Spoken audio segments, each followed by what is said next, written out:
Maka jangan mimpi kalau soleh-soleh dewe, taat ibadah dewe, tapi kalau koncone cek ngerasani pengen untuk suarga sing endi.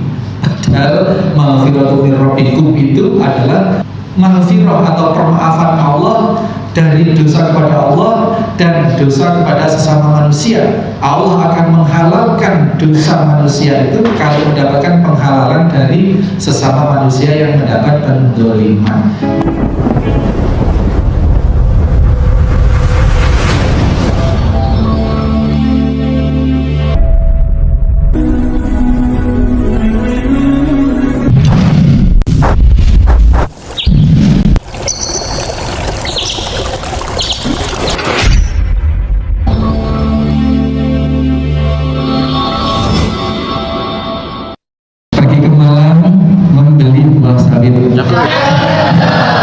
Yang jawab salam, mudah-mudahan habis ini banyak duit.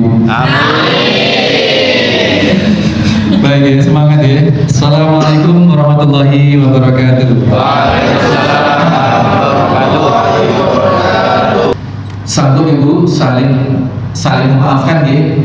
Nah sekarang saya ingin bukti dan kita ingin buktikan semua. Sekarang mohon menghadap ke kiri semua. Dokter menghadap ke kiri, saya tak sedekah.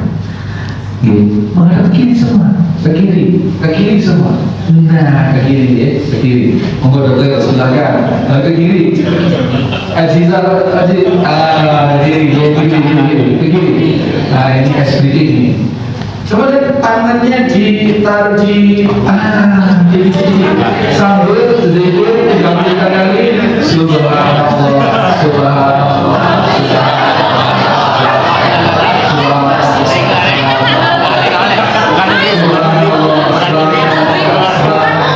Baru kali ini ada dokter, ada kepala rumah sakit menjadi anak buahnya. Baru kali ini, ya, baru kali ini. Nah, subhanallah. Tiga kali.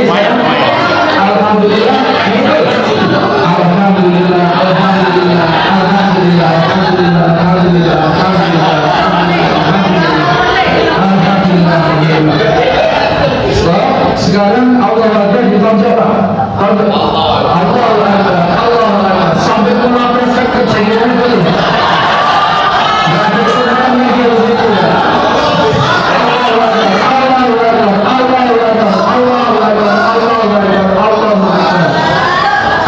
Alhamdulillah. Bagaimana Pak?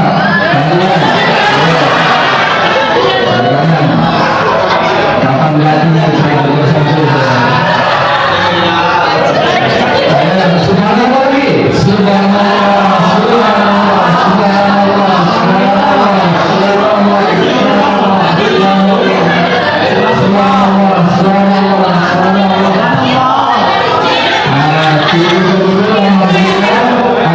alhamdulillah, alhamdulillah, alhamdulillah, alhamdulillah. Boleh berasal sebelum sambil menjelaskan sehingga boleh. Terakhir,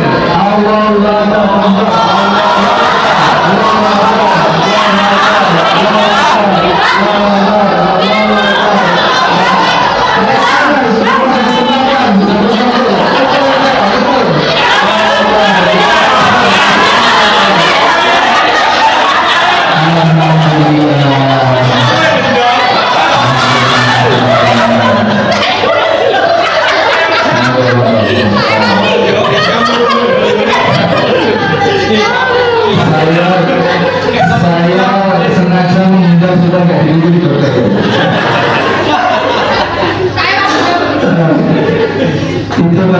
Itu mencairkan, insya Allah dendam semuanya sudah kita tutup dengan kalimat-kalimat insya Allah. Amin.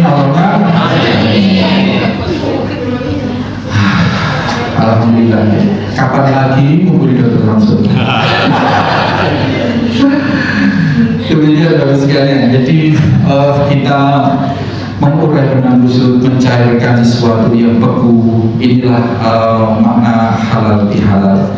Dan satu makna Idul Fitri atau Syawal adalah irtafa'an. Irtafa'an itu maksudnya kita melakukan peningkatan dari kata rofa'ah, meningkat atau naik.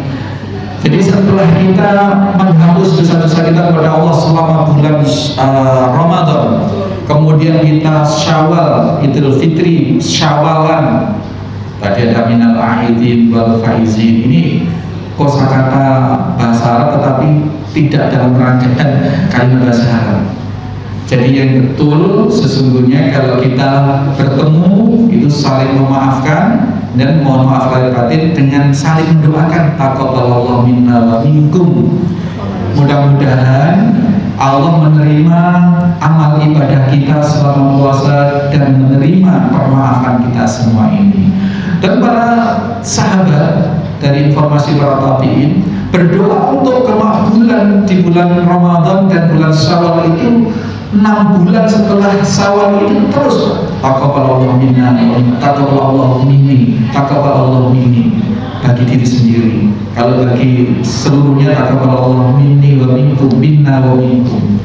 Ini terus Pak didoakan. Mudah-mudahan Allah menerima ibadah kita dan menerima semua sepersaling maafan kita itu. Kita doa. Kalau kita kan pada 7 hari selesai taqabbalallahu minna wa minkum, itu pun lewat speaker WA Pak. Speaker WA. Maka kalau ada acara reuni keluarga, reuni alumni, ini manfaatkan betul. Kita bayangkan Pak, kita punya teman SD, SMP di kampung kita, antar kecamatan, antar kabupaten, kecamatan atau SMP biasanya. Itu kalau kita ngumpul 100 orang, kita akan bisa bayangkan berapa efisiennya kita waktu, hanya setengah hari kita bisa bertemu dengan 100 teman. Itu kalau kita mau kunjung ke rumah satu persatu berapa waktu, dokter nggak jadi dinas nanti. Pada dokter Samsul tanggal 2 spesies katanya tanggal 2 dari sini. Ini kita manfaatkan dalam rangka apa? Dalam rangka kita tadi itu saling mengurai semua kesalahan kita, saling memaafkan hingga terjadi tadi 0-0. Dan yang kedua, kita menghindari apa yang dinas oleh Nabi SAW, la yadkhulul jannah man qati'un, yakni qati'ur rahim.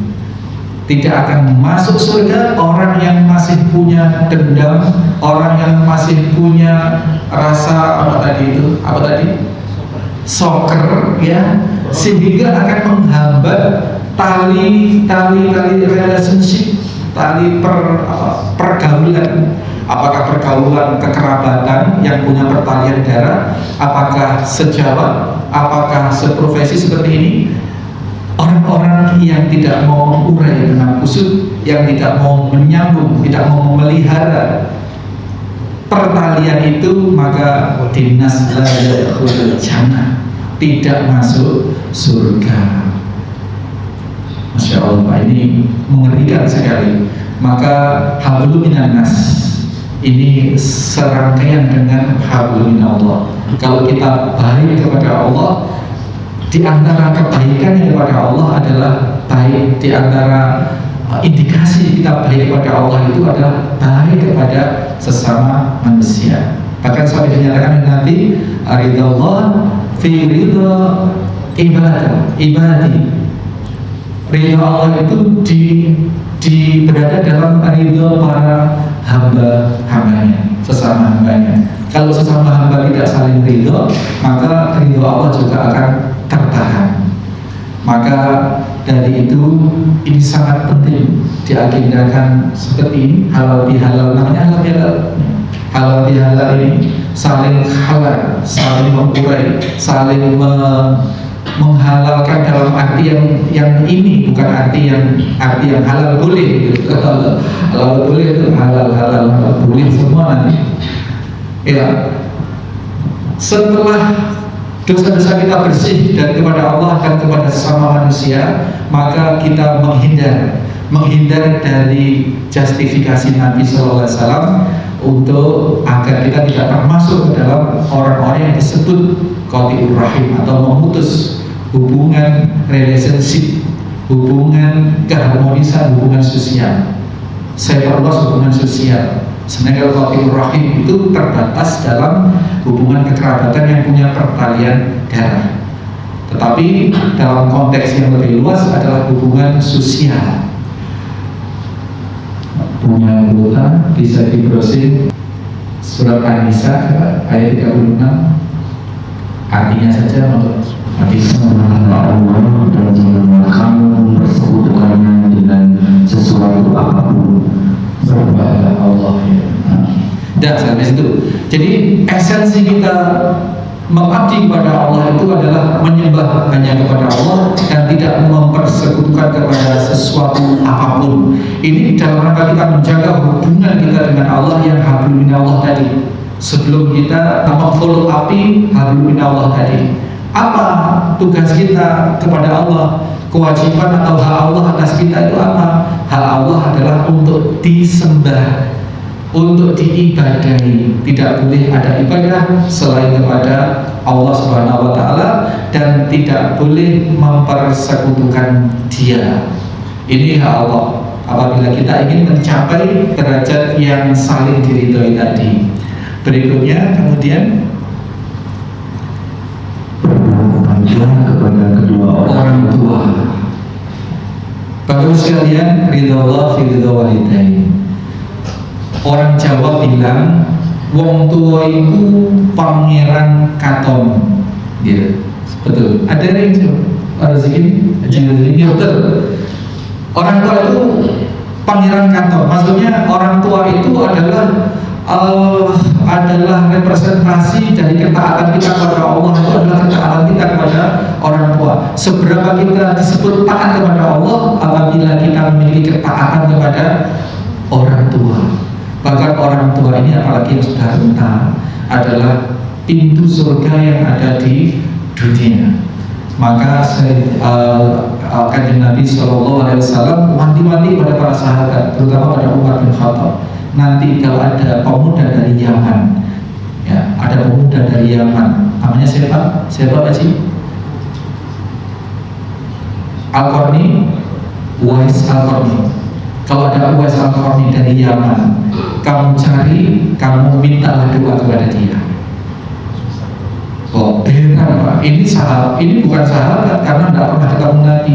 Dikatakan sahabat itu adalah apabila seseorang masuk Islam di masa kenabian Nabi masih hidup dan sempat bertemu Nabi, itu sahabat. Lah Uwais Al-Qarni ini bukan termasuk sahabat karena beliau hidup di masa Nabi, masuk Islam di masa Nabi, tetapi tidak sempat bertemu dengan Nabi. Tetapi kenapa para sahabat heran? Tetapi kenapa dia kok Rasulullah kok mau wanti-wanti untuk meminta doa keselamatan dari Uwais Al-Qarni ini? Ternyata setelah beberapa hari Nabi wafat, Uwais Al-Qarni ini ditakdirkan oleh Allah menjadi drivernya orang-orang kaya dari Yaman untuk yang menghilangkan untuk unta itu, untuk menghalau unta-unta mereka, para pedagang dari Yaman ke Madinah. Kemudian yang dari rombongan dari Madinah ini ditanya oleh Abu Bakar, adakah dari Yaman, adakah ini orang yang bernama Uwais Al-Qarni? Dikira itu ya ulama, dikira itu ya orang yang hebat. Ternyata dia driver.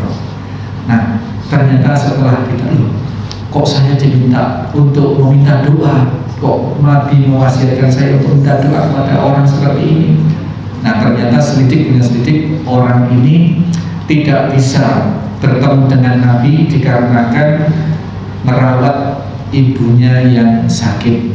Setelah ibunya meninggal, baru dia berkesempatan untuk ke Madinah, ingin menjumpai Nabi dengan cara apa? Gak punya biaya apa? Dengan cara jadi driver tadi, agar bisa sampai ke Madinah, agar bisa sowan kepada Nabi SAW. Tetapi qadarullah beberapa hari yang lalu Nabi sudah meninggal. Nah, ternyata anak ini punya karomah yang demikian besar karena wabil walidain ihsan tadi, kepada kedua orang tua dia berbuat baik. Maka disinilah puncak karomah seseorang, pangeran katonnya itu ya kedua orang tua kita. Berbahagialah Bapak sekalian yang masih punya kedua orang tua. Sangat rugi apabila kemarin tidak mudik. tidak memetik hanya cuma video call, hanya cuma rugi. Habis ini minta cuti ke dokter Samsul untuk mudik ya, untuk ketemu ke orang tua. Berikutnya apa? Kerabat. Sangat kerabat. Orang tua adalah orang yang paling harus kita taati. Kalau istri kontaknya kepada suami kepada orang tua, apakah mertua atau kedua orang tua kandung. Nah, ketika orang tua sudah meninggal, maka harus berbuat baik kepada yang sangat dibaiki atau sangat dicintai oleh kedua orang tua, yaitu siapa? Saudara-saudara kandung. Maka ironis kalau kita dengan orang lain cek baiknya, tetapi kepada saudara kandung ini kurang baik. Ingat, saudara kandung ini adalah anak-anaknya orang tua kita, orang-orang yang paling dikasihi oleh orang tua kita. Di antara implementasi kita berbakti kepada kedua orang tua adalah kita berbuat baik kepada sanak kerabat, terutama saudara-saudara kandung kita. Yang punya saudara kandung sampai nggak mau saling sapa, sampai nggak mau gak dulur-duluran, ini musibah. Selanjutnya anak yatim, insya Allah. Anak yatim ini bukan kerabat kita, bukan siapa-siapa kita, apalagi kalau itu kerabat kita. Anak wa kafil yatim fil jannah hakada. Aku, kata Nabi sallallahu alaihi wasallam, bersama dengan orang-orang yang menyantuni, yang mengasihi di surga nanti seperti ini dengan saya, dengan menunjukkan jari telunjuk dan jari tengah, dua jari. Artinya kedekatan yang tidak terpisahkan. Rasul tidak memberi permisalan dua jari dengan tangan dua seperti ini, tetapi dua jari. Artinya apa? Orang yang mengasihi, menyantuni, yang memikirkan nasibnya anak-anak yatim kelak dengan Nabi seperti ini di surga. Fil jannah hakada. Jannahnya Nabi, jannah apa? Surga apa? Surga paling tinggi, Firdaus. Firdaus. Jadi dengan wasilah kita ada, Pak. Kalau jenengan ke panti-panti asuhan itu, Pak, ya satu, mereka juga tidak semuanya yatim. Yang kedua, yang di panti-panti asuhan itu sudah banyak saluran-saluran dari dinas sosial, dari mana-mana orang mau nyoba ke panti asuhan gitu. Tetapi Pak, ternyata Mbak April tahu, suami istri Mbak April, Masya Allah, dari dulu memperhatikan anak-anaknya. Ternyata anak-anak yang di rumah-rumah yang betul-betul yatim murni itu jumlahnya sangat banyak. Mereka tidak mau di panti asuhan. Maka saya itu punya namanya yatim center, dokter. Yatim center itu mengakomodir anak-anak yatim murni yang bapaknya meninggal. Ya kita verifikasi betul, Pak. Kadang orang tuanya cerai, bapaknya toyib, gak pulang-pulang, anaknya ikut mbahnya dianggap yatim. Ya itu enggak yatim, atau ibunya meninggal dianggap yatim. Maka yatim yang di rumah-rumah itu yang tidak tersentuh oleh bantuan, oleh perhatian kalangan-kalangan, itulah yang kita akomodir. Makanya namanya yatim center, bukan panti asuhan. Jadi kalau jenengan ke Al-Firdaus cari anak yatim yang tinggal di sana, tidak banyak. Karena memang yang tinggal di sana yang memang mau yatim, mau ngaji, mau menghafal Al-Quran. Tapi yang di cover oleh Al-Firdaus itu sekarang sudah ada yang lulus, sudah ada yang jadi sarjana. Sekarang kita manfaatkan apa, kita karyakan jadi guru juga di sana, sekitar 120 anak. Ini anak-anak yatim murni.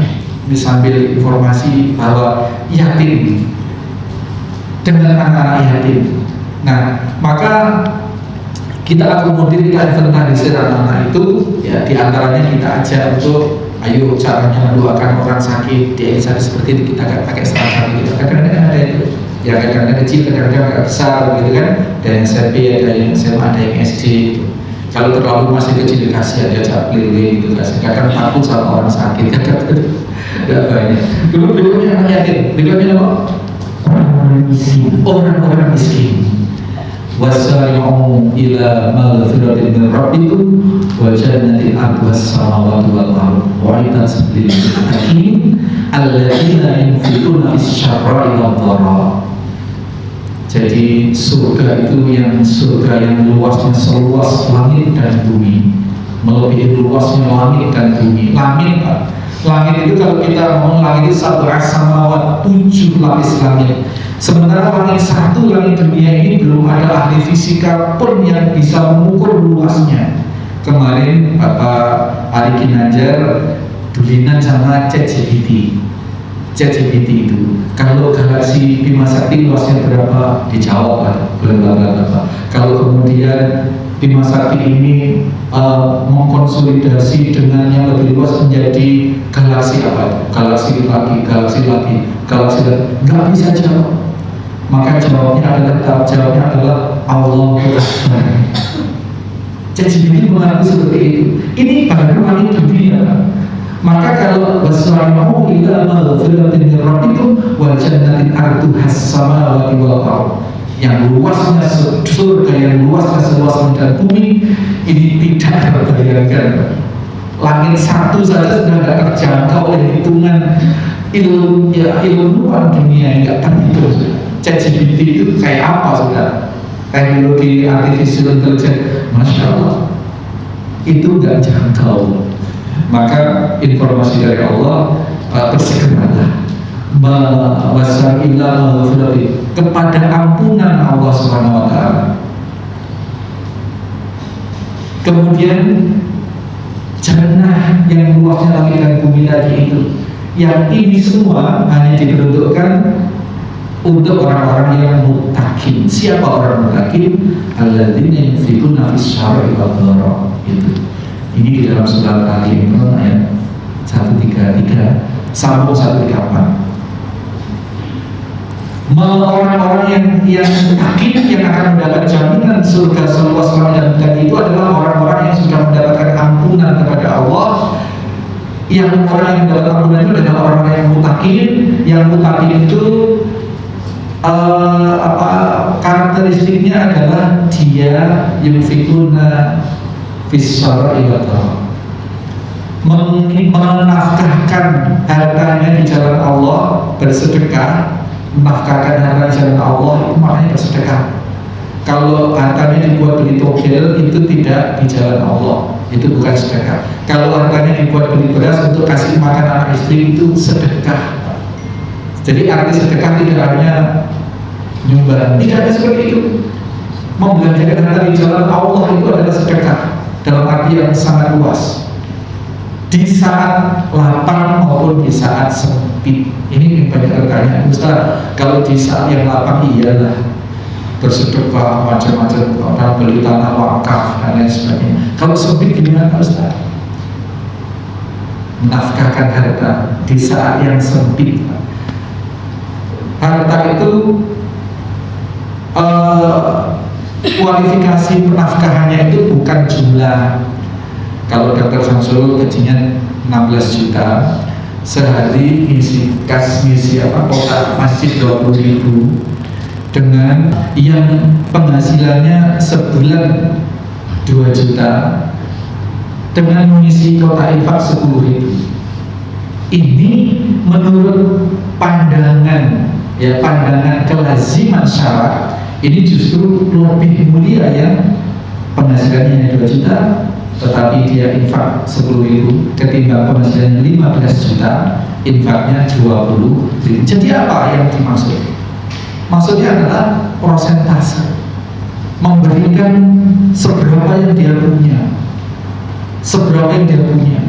Kalau konglomerat yang bisa memperoleh penghasilan triliunan, kalau infak sehari atau sebulan 100 juta, 200 juta, dibanding dengan mas-mas yang jaga sepeda parkir misalkan, hasilnya penghasilannya satu bulan 1,5 juta, dibanding dengan itu yang infak 10.000, insya Allah lebih besar itu di mata Allah Subhanahu wa Ta'ala. Fisyara ila dharra.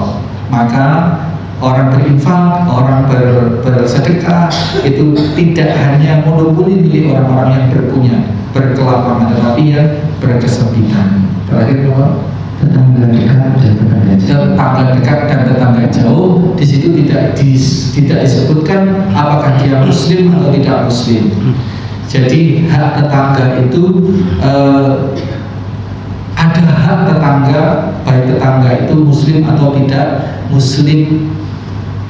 Makanya di Al-Qur'an ada kurban itu 9 sapi, 11, 12 sapi itu. Semua tetangga itu harus rata dan tidak harus yang miskin nggak kurban. Kalau zakat itu memang ada asnaf yang harus ditaati. Tapi kalau kurban itu bisa disalurkan berupa sebagai hadiah dan bisa sebagai sedekah. Sedekah itu kepada terminologinya dan kepada yang lebih bawah. Kalau hadiah itu kepada yang sejawat maupun yang lebih tinggi. Jadi ada hak tetangga. Jadi kita berkerabat, bertetangga itu, kalau tetangga itu non muslim sekalipun dia punya hak sebagai tetangga untuk kita ma'rufi, untuk kita perbuat baik. Kalau dia muslim haknya dua, sebagai saudara sesama muslim dan sebagai tetangga.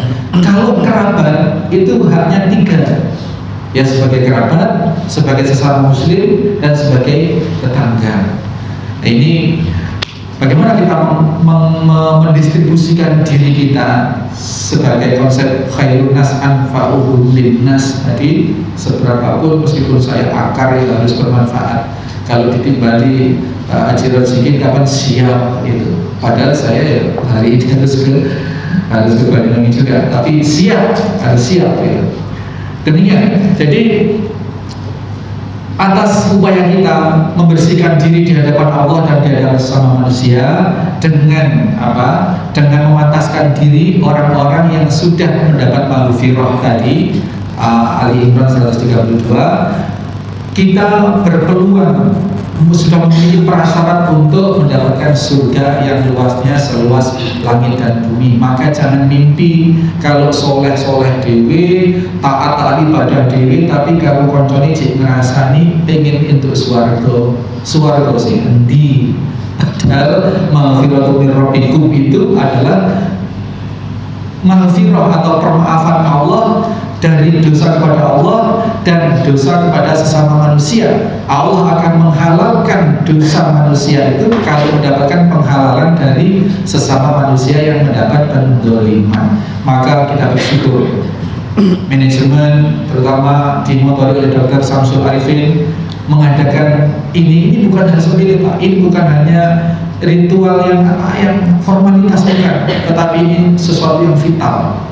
Dalam rangka apa? Dalam rangka kalau kita sudah melakukan ini, maka irtafa'an, kita akan menaikkan secara alamiah, secara sunatullah. Setelah ini kita akan meningkat kinerja kita. Setelah ini kita akan meningkat semangat kita, eksistensi kita. Maka bekerja akan optimis semua dan diharapkan juga memperoleh apapun hasilnya yang optimal juga. Kita bersyukur pada Allah Subhanahu wa taala. Amin Allahumma amin. Habis ini mudah-mudahan rezekinya banyak, yang masih punya utang, apalagi utang yang riba, cepat ditutup. Jangan lagi utang riba. Demikian ini langsung doa. Oke. Bapak-Ibu sekalian, Dr. Samsul, dokter segenap hadirin dan ibu sekalian, setelah kita berupaya membersihkan diri di hadapan Allah dengan cara kita memohon ampun kepada Allah dengan peribadatan selama Ramadan, Syawal hari ini, dan kita berupaya membersihkan dosa-dosa kita kepada sesama manusia, kita mohon kepada Allah untuk dipantaskan jadi hamba-hamba Allah yang mendapat maghfirah wal jannatin arduhas samawati wal ardh tadi. Amin Allahumma amin. Al-Fatihah.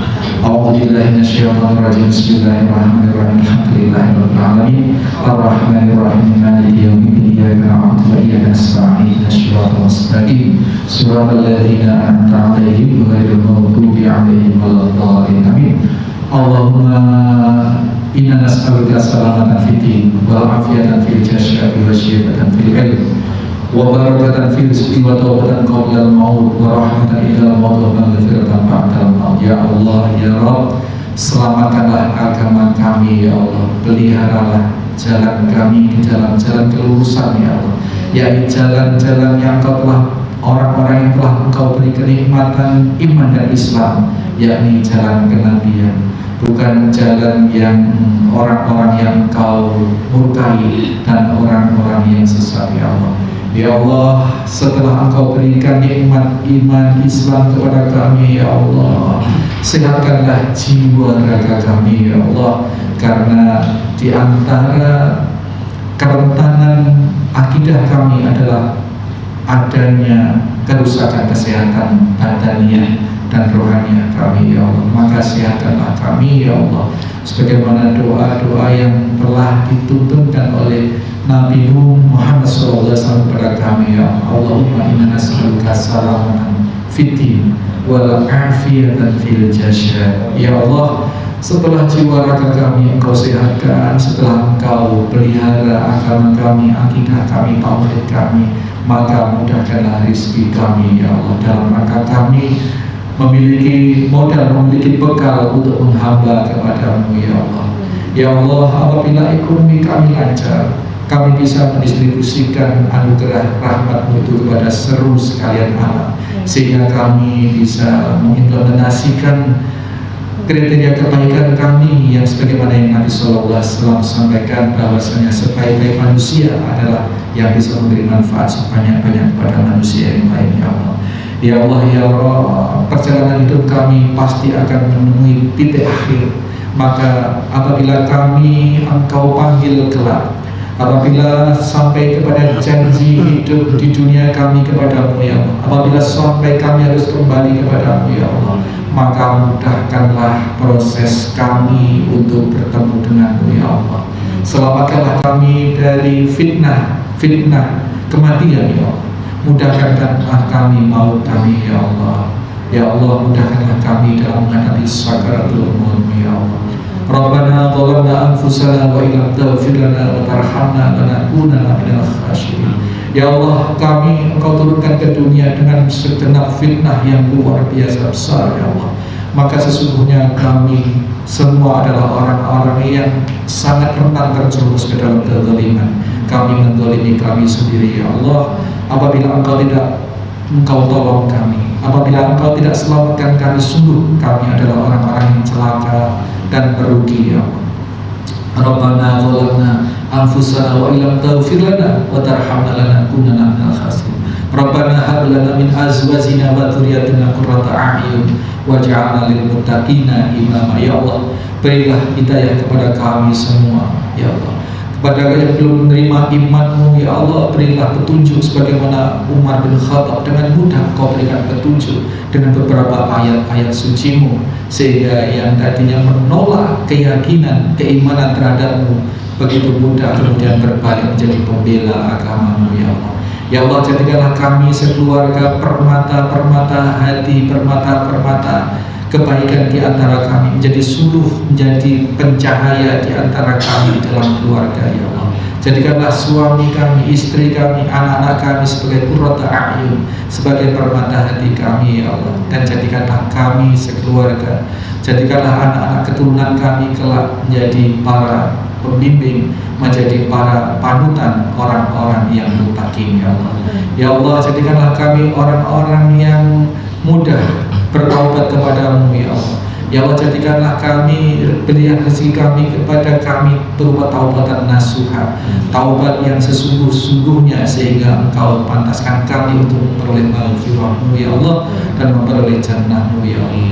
Ya Allah, mudahkanlah segala urusan kami yang ada di ruangan ini semuanya, ya Allah.